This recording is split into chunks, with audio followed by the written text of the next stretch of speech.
Oi gente, tudo bem? A gente está aqui para apresentar a nossa candidatura coletiva para a TV Quirino Moreira, nesse projeto lindo de Gina Lopes, em que ela vai apresentar mulheres pretas candidatas à Câmara Municipal de Salvador.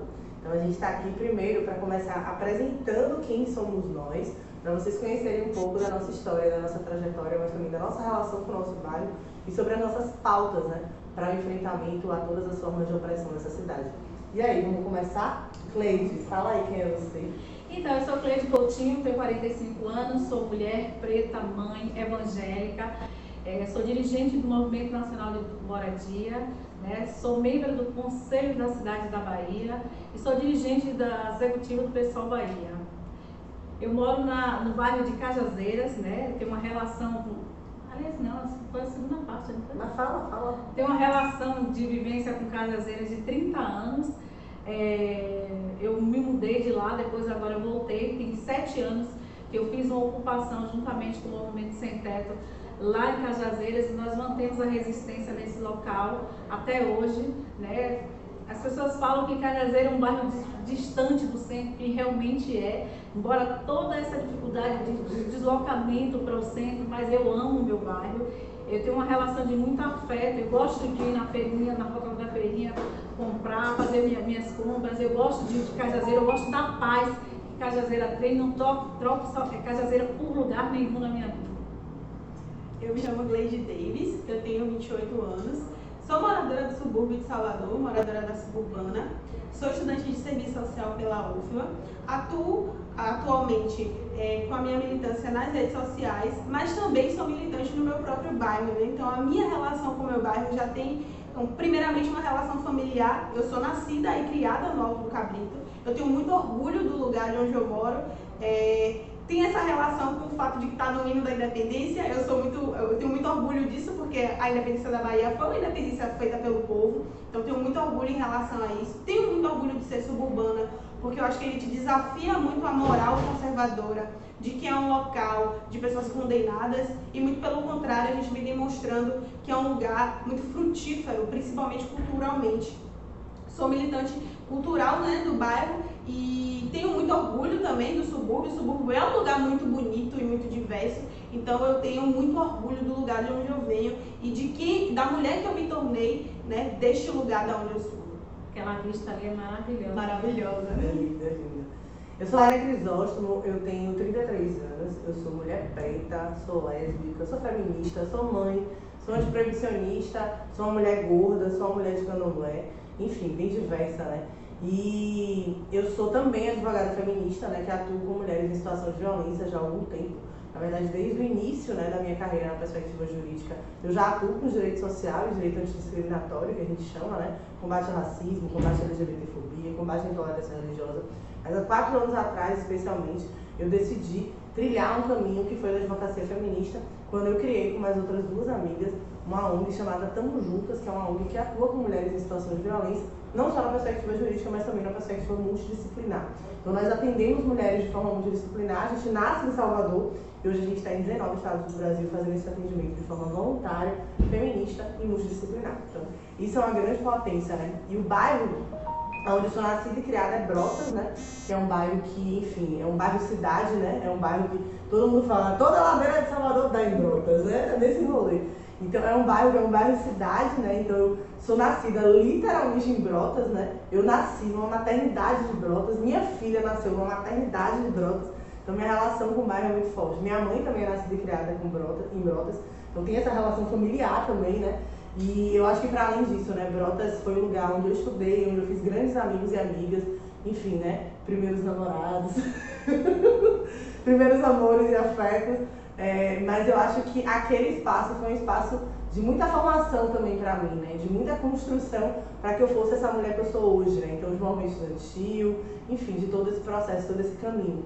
Então, acho que o espaço de Brotas é um lugar que, enfim, eu vou para outro bairro e depois volto para morar em Brotas, né? Para criar minha filha em Brotas, para viver o meu novo relacionamento em Brotas, né? Enfim, nessa nova fase, assim, da vida, né? Enfim, hoje, né, uma mulher que tem relações com mulheres, né, que sou uma mulher sapatão.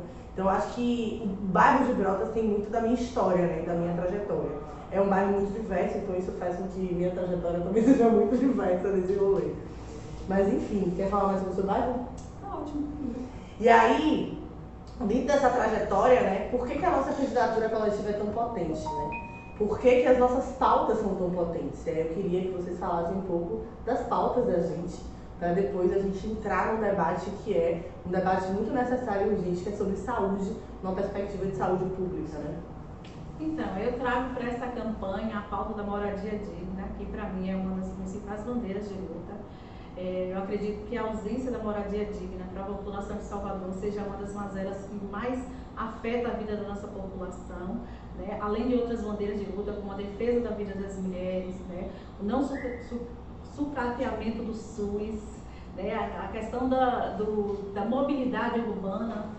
Nós vivemos num espaço que é Cajazeiras, como já trouxe aqui, que é um bairro muito distante do centro da cidade, né? E a partir do momento dessa política de se colocar o metrô e tirar as linhas de transporte que direcionava para o centro da cidade, a população de Salvador ficou, por exemplo, sem condição de ir para o comércio, né? Tiraram o ônibus do comércio, né, da população de Cajazeiras. Então, uma das minhas bandeiras de luta, a reforma urbana, saneamento básico, todas as bandeiras de luta eu trago para dentro dessa campanha, né, o combate à intolerância religiosa, né, todas essas bandeiras de luta eu trago para dentro dessa campanha, e a gente não caiu de paraquedas nessa situação, a gente faz essa defesa no nosso dia a dia, é a nossa realidade, está na nossa veia, está no nosso sangue. Sim, além de todas essas pautas que Cleide traz, que são fundamentais para a gente entender, inclusive, como é que funciona a dinâmica da cidade e por que é que nós resolvemos fazer essa candidatura coletiva, além do debate também da intolerância religiosa, acho que é importante pontuar a questão da educação popular e da violência policial. Porque são coisas que convergem, né, no debate, principalmente no contexto municipal. Eu acompanhei, nós estamos acompanhando nos últimos anos, muitos colégios sendo fechados e alguns presídios sendo colocados para serem abertos. Então a gente vê que existe uma investida na segurança pública, que é uma segurança pública que de uma forma sem precedentes, que é violenta, que assassina jovens negros cotidianamente, né, que a gente tem uma taxa muito grande de um jovem negro sendo assassinado a cada 23 minutos no Brasil, e a Bahia é o estado mais violento do Brasil atualmente, perdendo apenas para os estados do Sudeste, que são São Paulo e Rio de Janeiro. Então é fundamental a gente entender que existe sim uma convergência da educação básica e popular com a violência policial, com uma pauta que é sim municipal. A gente tem uma prefeitura que atualmente armou, né, os guardas municipais, o que é um agravante gigantesco. A gente vê então que existe uma investida muito grande no armamento para o combate da violência, o que é uma coisa que a nossa campanha não concorda. A gente entende que a educação é o primordial para a juventude. Então essa é também uma das pautas as quais a gente está trazendo para a nossa campanha. Sim, é importante a gente trazer também, né, como o espaço da cidade é o espaço onde tudo acontece. Onde acontecem os atos de racismo, enfim, né, de intolerâncias, mas também de violência contra a mulher. A dificuldade da comunidade, né, LGBT de acessar políticas públicas. Então a gente tem como defesa de pauta a nossa própria vivência, né? Então o que a gente gosta muito de dizer é que a nossa cara é a nossa campanha, porque nós representamos muitas pautas.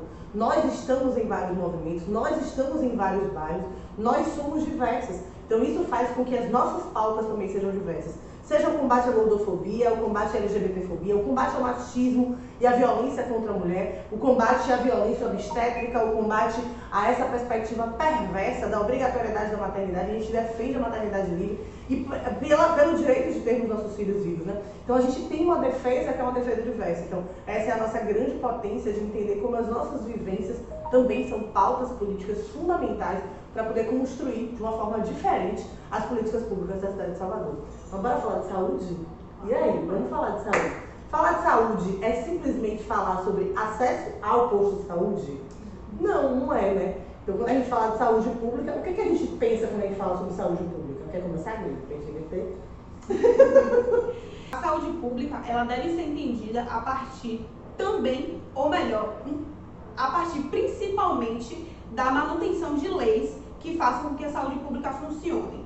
Né? Existem diversos debates dentro da área da saúde que dizem que existe um fornecimento, por exemplo, de financiamento e materiais, mas que isso não chega aos postos de saúde. Então é importante que haja dentro do campo do município vereadores que investiguem e que aprovem leis nas quais esses atendimentos sejam colocados de uma forma qualitativa dentro dos postos de saúde, dentro das UPAs e etc. Então é importante a gente debater o quanto é estrutural a questão da saúde pública. Não é algo que está apenas no posto de saúde do funcionário que não quer atender, mas é importante a gente entender de onde o problema começa, né? E uma dessas questões mais estruturais da questão da saúde pública é justamente a manutenção da aprovação de leis que façam com que a saúde pública funcione. Sim, com que a saúde seja direito, né, e não privilégio. Exatamente, que ela seja como uma forma de acesso mesmo, né? Sim. Cleide.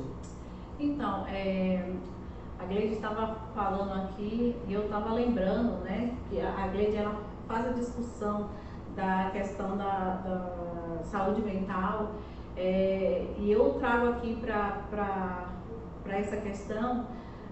Eu tenho uma experiência disso, né, porque eu tenho um filho que é esquizofrênico e tem uma discussão muito aí fora dos fechamentos dessas unidades psiquiátricas, né. Eu não acho que tem que fechar, inclusive eu topo fazer esse debate, né.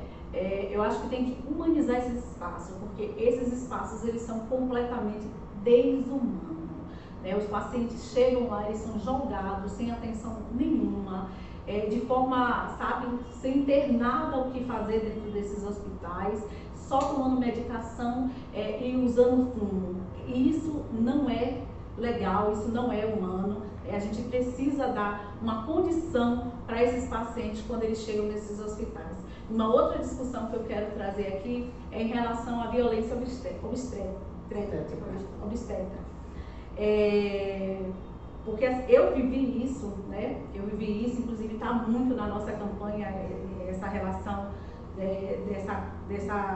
fazer a defesa dessa não violência obstétrica, né? Porque a gente entende que muitas meninas que passam por essa violência, elas sequer reconhecem, né, que foram violentadas. Então a gente precisa fazer essa defesa, precisa fazer esse acompanhamento, né? Na nossa proposta de campanha, né, a gente fala um pouco sobre essa violência, porque a gente precisa defender essas mães que nesse momento de dor, né, passa por mais essa violência, né? Então é um absurdo e a gente precisa fazer essa discussão. E quando a gente pensa em saúde, a gente precisa pensar em garantias de fato, né? Precisa pensar no acesso, precisa pensar da não violência e precisa pensar do quão difícil é para muitas mulheres acessarem a saúde em razão de serem culpabilizadas, né, criminalizadas, e a gente precisa fazer um debate sobre direitos sexuais e reprodutivos. Quando a gente fala, por exemplo, da violência obstétrica, que é algo que acomete várias mulheres, eu também sofri, né, no meu parto, e que isso acomete muitas mulheres. Quando a gente fala da dificuldade no acesso à saúde, a gente também precisa pensar quantas mulheres não conseguem acessar o sistema de saúde quando estão, por exemplo, em situação de abortamento, quando não conseguem acessar. Nesse período de pandemia houve diminuição da distribuição de métodos contraceptivos, então isso faz com que muitas mulheres tenham gravidez indesejada e que, enfim, o caminho do aborto clandestino seja um caminho de morte. Então a gente precisa fazer um debate sobre qual saúde a gente acredita que é possível. E quando a gente fala sobre isso, a gente fala sim da necessidade de ampliação do acesso à saúde e, para além disso, de entender saúde como um direito. Saúde, não, o acesso à saúde não pode ser algo que é privilégio. Infelizmente, o que a gente tem visto em tempos de Covid, em tempos de pandemia, é que o acesso à saúde tem sido privilégio. Quem tem morrido majoritariamente de Covid é a população preta. A primeira pessoa que morre é um porteiro que foi obrigado a se manter no trabalho, enfim, defendendo, né, os interesses dessa classe média alta que não consegue liberar o empregado. E para além disso, né, a gente tem uma empregada doméstica que é brutalmente contaminada, mesmo os patrões sabendo que estão de Covid, eles transmitem e ela morre. Então a gente precisa fazer um debate de quem tem de fato acesso à saúde, quem conseguiu se manter vivo pós-pandemia. Então como é que a gente acessa isso? Como é que a gente pode dizer que a gente precisa de uma saúde humanizada se nem sequer a gente tem acesso à saúde? Eu gosto de dizer que não dá pra gente fazer resistência se a gente nem sequer existe. Os dados da saúde nem sequer visibilizam a gente. Então a gente fez um debate, por exemplo, desde o início do Covid, que deveria ser obrigatório os dados de saber cor, raça, etnia, idade, região de onde mora, para a gente saber quem são os nossos que estão morrendo. Então a gente precisa muito fazer um debate de que saúde é algo muito mais amplo, e a gente precisa muito garantir que as pessoas tenham acesso à saúde. Nesse período de pandemia, a gente viu que surgiu dinheiro de onde nunca teve, né? Porque sempre é um debate. Não tem dinheiro para saúde, não tem dinheiro para saúde, tem pouco dinheiro. Surgiu dinheiro para aparecer um monte de hospital de campanha. Por quê? Porque quem estava morrendo no início eram os brancos e ricos. E eles precisavam dos pretos e pobres para continuar servindo a eles. E agora, que majoritariamente quem são as pessoas que estão morrendo são pretos e pobres, os brancos já estão de boa, né? A gente teve, né? Tem visto vários casos na mídia. O que acontece? Todo esse processo retroage, né? E agora a fala vai ser o quê? Vamos tirar, porque não precisa mais. Agora o interesse é outro. Então, quem de fato tem acesso à saúde nesse país? Então, isso é um debate que a gente entende que é urgente e é necessário para que a gente promova dentro da Câmara Municipal de Salvador. Acho que é isso, É gente. isso, é isso. É só reforçando aqui, né, essa que Laina trouxe aí da pandemia, porque assim, a gente não vê dados da população de rua que foi morta por conta do Covid-19. Exatamente. Né? Onde é que estão essas pessoas? Será que nenhuma população de rua morreu? Né? Como é que foi apresentado isso? Então, é uma política desigual, né? Que a gente sabe que saúde não é para todos nesse Brasil. É isso, gente. Dia 15 de novembro, vote 50-111. Pretas por Salvador. Beijo, tamo juntas.